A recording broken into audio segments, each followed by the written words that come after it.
Hello दोस्तों, स्वागत है आपका अपने यूट्यूब चैनल सब्जेक्ट विस्टो पर दोस्तों। और दोस्तों, जैसा कि आप सभी जानते हैं कि अब हमारे यूपी टेट और सी टेट के जो एग्ज़ाम है वो नज़दीकी आ गए हैं और हम आपको इस चैनल के माध्यम से आज आपकी मैथ की क्लास स्टार्ट करेंगे, जिसमें हम आपको पढ़ाएंगे आज संख्या पद्धति, नंबर सिस्टम। दोस्तों देखो दोस्तों, वैसे तो ये चैप्टर जो है नंबर सिस्टम काफ़ी बड़ा है, बट हमको एग्ज़ाम पॉइंट ऑफ व्यू से पढ़ना है दोस्तों। जो एग्ज़ाम की दृष्टि से इम्पोर्टेंट होंगे क्वेश्चन, उन्हीं के ऊपर हम चर्चा करेंगे दोस्तों, ठीक है।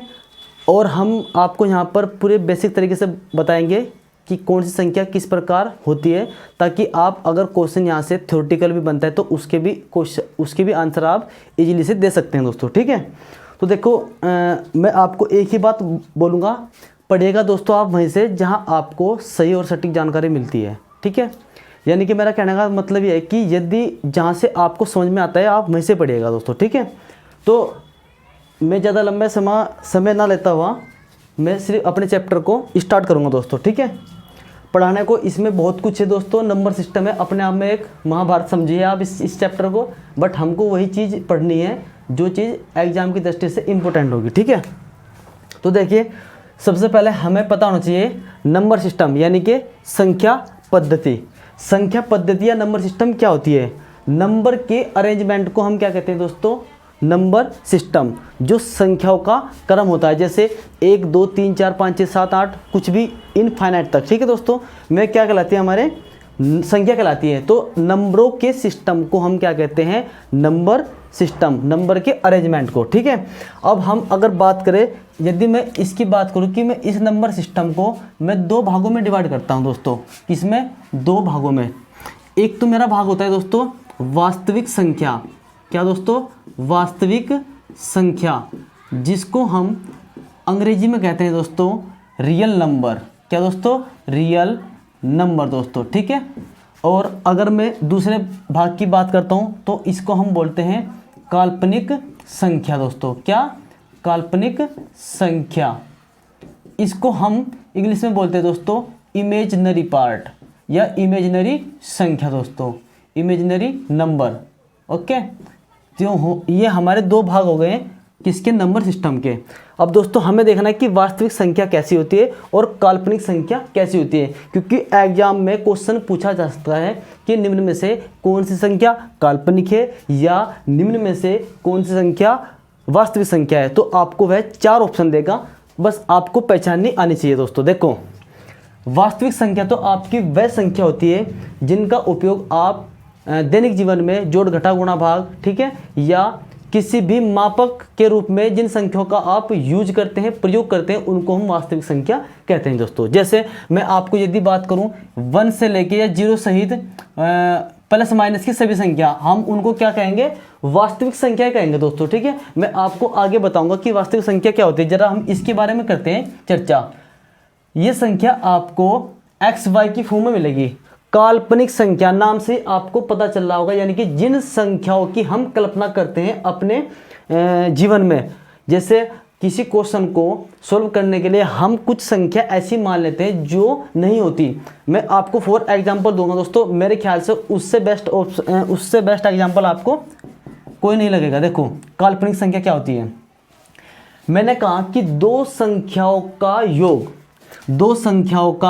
योग 575 है। 2 संख्या भाई ले ली मैंने और उनका योग कितना कह दिया मैंने? 575, ठीक है दोस्तों। 575 2 संख्याओं का योग क्या? 575। यदि उनमें से एक संख्या 330 हो तो मैंने ले ली एक संख्या 330, तो दूसरी संख्या ज्ञात कीजिए दोस्तों। ये वाली संख्या क्या करनी है? हमको ज्ञात करनी है। तो हम क्या करते हैं? हम संख्या x मान लेते हैं। तो जिसको हम x मानते हैं दोस्तों, वही हमारी क्या है? काल्पनिक संख्या या इमेजिनरी पार्ट। और जो मान निकल कर के आता है वो हमारा रियल नंबर, हम उसको कह सकते हैं, ठीक है। तो जैसे मैं इसको एक बार यहाँ पर सोल्व कर सकता हूँ, ठीक है दोस्तों। तो मैंने कहा कि मेरी जो दूसरी संख्या है उसको मैंने क्या मान लिया दोस्तों? x। मैं इसको क्या मान लेता हूँ? x, ठीक है। तो देखिए, अब मैं कहता हूँ कि 575, माना एक संख्या मेरे पास 330 है, दूसरी संख्या क्या है? x है, और इन दोनों संख्याओं का योग क्या है? 575, ठीक है दोस्तों। तो मुझे x का मान निकालना है, तो मैं क्या करता हूँ? x को मैं जू का तू रखूँगा और 575 ऐसा का सही। जब ये संख्या इधर से इधर जाएगी तो संख्या का हमेशा चिन्ह परिवर्तन होते हैं। ये संख्या यहाँ पर दोस्तों प्लस की है। जिस संख्या के सामने कोई चिन्ह नहीं होता वह संख्या हमेशा किसकी होती है दोस्तों? पॉजिटिव की होती है। तो इधर जाके कैसे हो जाएगी दोस्तों? ये माइनस के 330। अब आपको घटाना तो आता ही होगा, 5 में से 0 गई तो 5 बचेगा, 7 में से 3 गए तो 4, 5 में से 3 गए तो 2। इस प्रकार x का मान क्या आ जाता है दोस्तों? 275। तो इसमें हम इसे कह देते हैं ये हमारा इमेजिनरी पार्ट है यानी कि आई पार्ट है और ये हमारा रियल पार्ट है। ठीक है दोस्तों, अब मैं बात करता हूं, यदि आप इस 245 को इस 330 में जोड़ेंगे यानी कि इस x के स्थान पर रखेंगे तो आपका 100% 575 निकल कर आ जाएगा। आप इसी प्रकार से मल्टीपल का भी ले सकते हैं। ठीक है, मल्टीपल में क्या होगा दोस्तों? जो इधर संख्या मल्टीप्लाई में है वो इधर बराबर से इधर के किस में जाएगी दोस्तों? डिवाइड में। ठीक है, तो मैंने सिर्फ ये इमेजिनरी पार्ट को समझाने के लिए यहाँ पर ऑप्शन दिया है। ठीक है, अब मैं इसको रब कर देता हूँ। अब मैं थोड़ा आगे की ओर बढ़ता हूँ। दोस्तों क्या होता है, ये जो हमारा वास्तविक संख्या है दोस्तों, ये वास्तविक संख्या अगर मैं बात करूं, इसको मैं 2 भागों में बांट देता हूं दोस्तों। किसमें? 2 भागों में। कौन कौन से दोस्तों? एक तो मेरा भाग होगा रेशनल नंबर या आप इसको परिमेय संख्या भी कह सकते हैं। क्या दोस्तों? परिमेय संख्या। और एक होता है मेरा इसमें इरेशनल नंबर।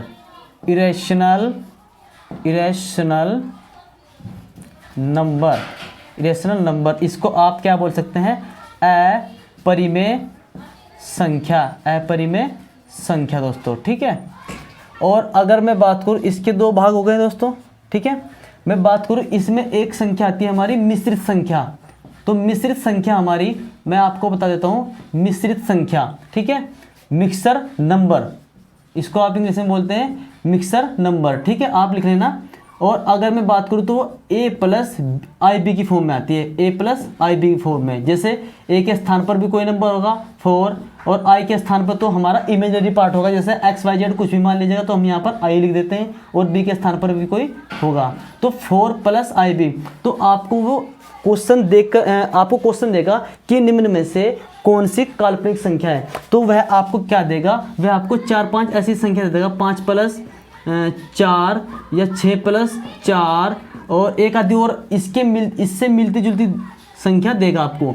बट अगर आपको ऐसी संख्या दिखाई दे जाए तो आप समझ लेना वह मिश्रित संख्या है या वह काल्पनिक संख्या है दोस्तों। ठीक है, आपको ऐसे करना है। अब अगर बात करें हम इसकी परिमेय संख्या की या रेशनल नंबर की दोस्तों, तो परिमेय संख्या क्या होती है हम जरा यहाँ पे देख लेते हैं। मैं उसको लिखता हूँ डेफिनेशन के रूप में, थोड़ा बता देता हूँ। जो संख्या P/Q के रूप में लिखी जा सकती हो उसको हम क्या कहेंगे दोस्तों? उसको हम कहेंगे परिमेय संख्या। बट Q = कभी भी 0 के नहीं होगा, यानी कि P के स्थान पर भी कोई संख्या होगी और Q के स्थान पर भी कोई संख्या होगी, पर कभी भी Q के स्थान पर 0 नहीं आ सकता। जैसे अगर मैं बात करूं दोस्तों, मैंने कह दिया कि P के स्थान पर मैं ले लेता हूं 1 और Q के स्थान पर मैं ले लेता हूं 2। ठीक है, देखिए दोस्तों, इसको हम ऊपर की संख्या को हम बोलते हैं अंश और नीचे वाली संख्या को हम बोलते हैं हर। ठीक है, इसको हम इंग्लिश में बोलते हैं डिनोमिनेटर और इसको हम कहते हैं न्यूमिनेटर। ठीक है दोस्तों, तो 1/2, 2/3, 4/5, 6/7 ... आगे तक ये सभी क्या होती है दोस्तों? हमारी परिमेय संख्या। और इसी को हम भिन्न भी बोलते हैं। क्या दोस्तों? भिन्न, यानी कि फ्रैक्शन। क्या बोलते हैं दोस्तों? फ्रैक्शन या भिन्न। ठीक है दोस्तों, अब मैं बात करता हूँ कि क्वेश्चन आपको दे देगा कि निम्न में से कौन सी संख्या परिमेय संख्या है। वह आपको 3-4 संख्या देगा, वहाँ पे 3-4 ऑप्शन देगा, तो आपको पहचानिए परिमेय संख्या कौन सी है।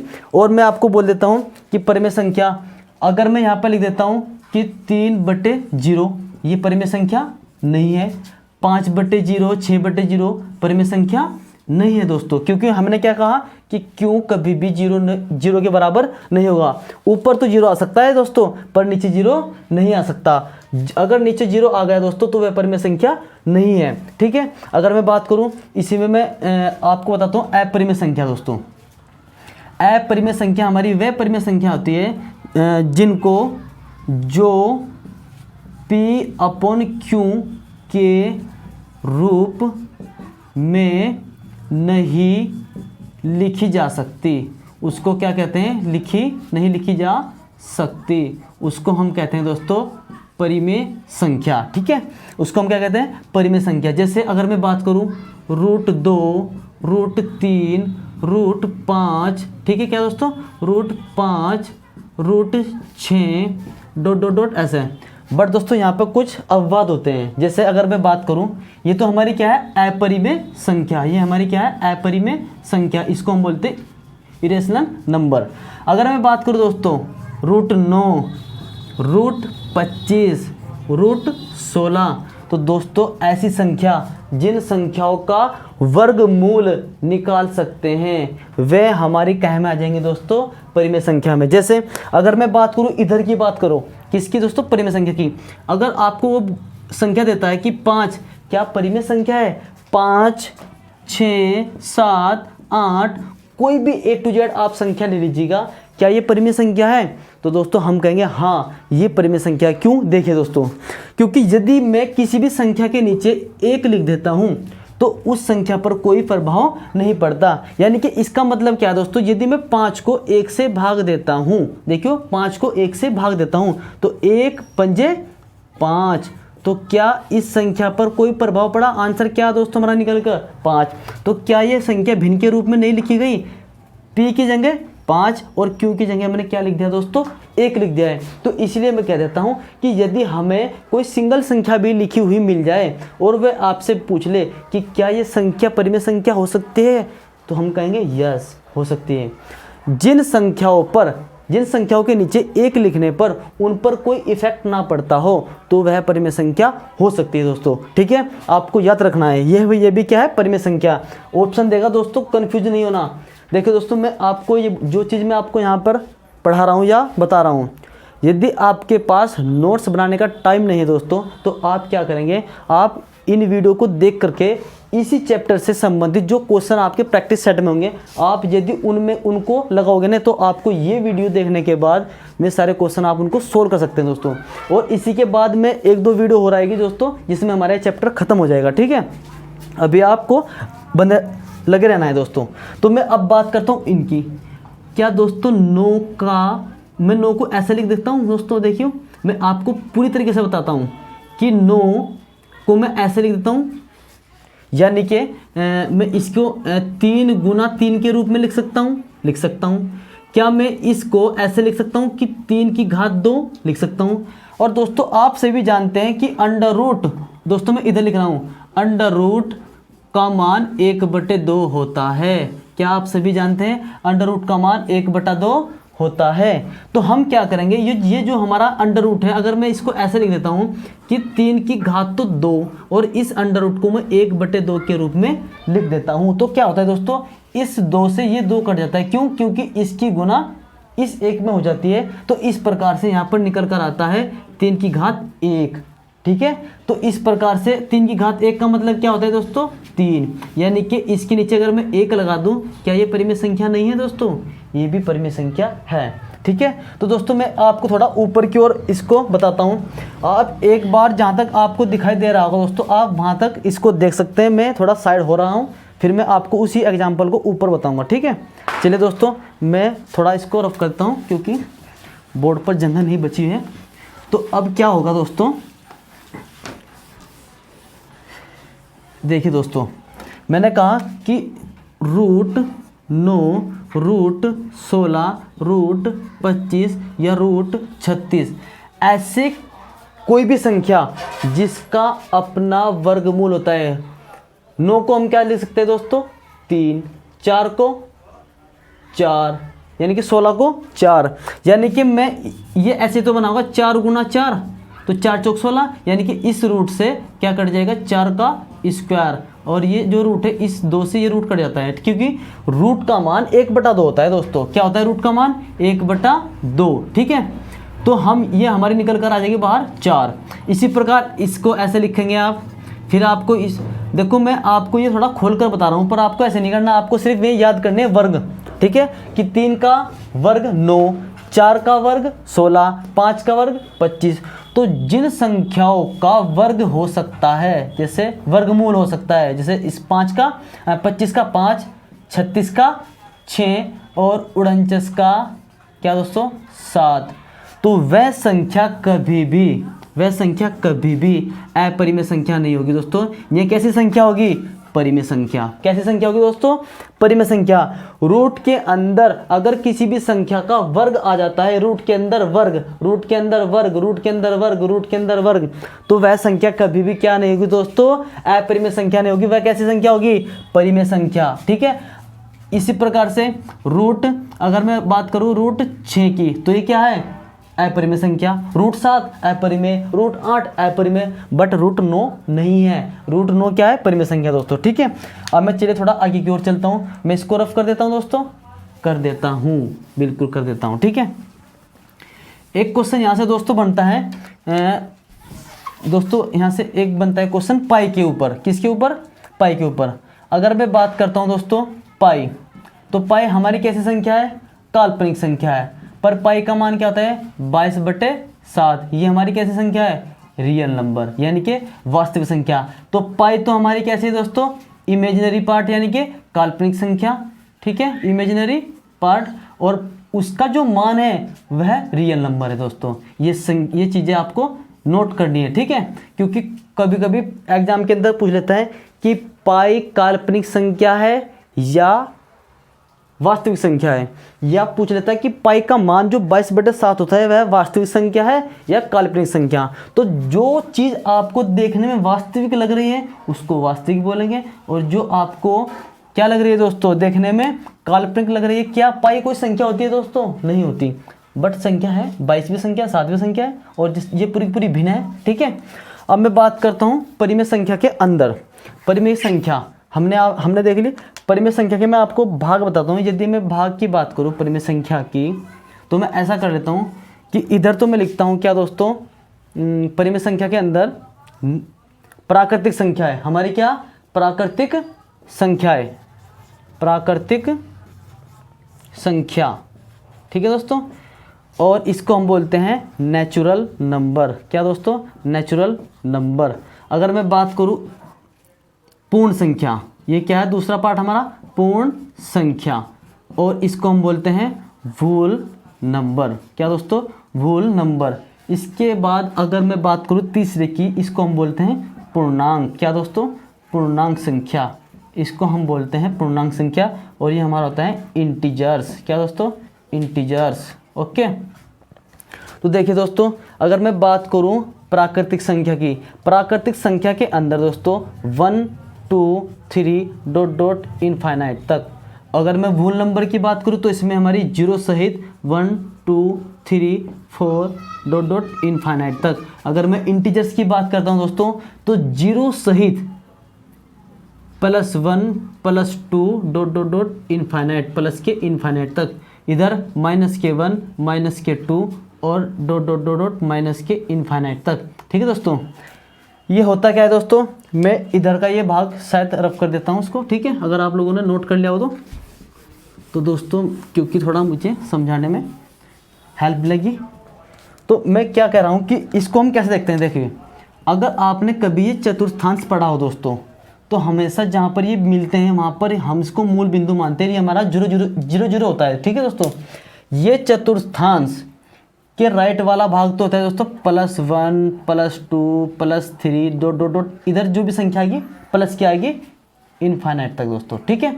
इधर जो संख्या आएगी लेफ्ट साइड में -1 -2 -3 ... के इनफाइनाइट तक दोस्तों, ठीक है। इसी प्रकार अगर मैं नीचे की ओर चलता हूँ तो -1 -2 -3 ... के इनफाइनाइट तक। इसी प्रकार अगर मैं ऊपर की ओर चलता हूँ तो +1 +2 +3 ... इनफाइनाइट प्लस के इन्फिनिट तक। तो इस प्रकार से हम देख सकते हैं कि सभी की सभी संख्या क्या होती है दोस्तों, ये हमारी यहाँ से लिखी जाती है पूर्णांक संख्या दोस्तों, ठीक है। तो हमारी क्या हुआ, मैं जो आपको ये वीडियो दे रहा हूँ दोस्तों, तो आपको जो है ना मेरे यहाँ पर बाहर की आवाज़ जो है ना ज़्यादा आवाज़ें आ रही होगी आपको, पर दोस्तों आपको उन आवाज़ों पर फोकस नहीं करना है, आपको सिर्फ इस चीज़ पर ध्यान रखना है कि क्या आपको पढ़ाया जा रहा है दोस्तों, क्योंकि इसी से संबंधित आपके एग्जाम के अंदर क्वेश्चन पूछे जाएंगे दोस्तों, ठीक है। देखिए मैं आपको बता देता हूँ कि क्वेश्चन किस किस प्रकार यहाँ से बन सकते हैं। अभी दोस्तों इसको मैं आगे थोड़ा जो है कल डिस्कस करूँगा, क्योंकि अभी क्या है यहाँ पर थोड़ी शोर शराबा हो गया है, तो मैं इसको आगे कल डिस्कस करूँगा। पर मैं आपको बता देता हूँ कि क्वेश्चन किस प्रकार बनेंगे। देखिए थ्योरेटिकल क्वेश्चन किस प्रकार बनेंगे, क्या सभी पूर्णांक संख्या नेचुरल संख्या हो सकती है? क्या सभी पूर्णांक संख्या नेचुरल संख्या हो सकती है? सभी की सभी पूर्णांक संख्या नेचुरल संख्या हो सकती है? बताओ दोस्तों, सभी पूर्णांक संख्या नेचुरल संख्या हो सकती है? क्या आपको सभी पूर्णांक संख्या नेचुरल संख्या के अंदर देखने को मिल रही है? नहीं दोस्तों, सिर्फ आपको इतनी संख्या नेचुरल संख्या के अंदर देखने को मिल रही है। तो सभी की सभी पूर्णांक संख्या नेचुरल संख्या नहीं हो सकती दोस्तों। इस प्रकार आपसे क्वेश्चन पूछेगा। बट अगर वह कहता कि क्या सभी की सभी प्राकृतिक संख्या पूर्णांक संख्या हो सकती है, तो हम कह देते हैं यस हो सकती है।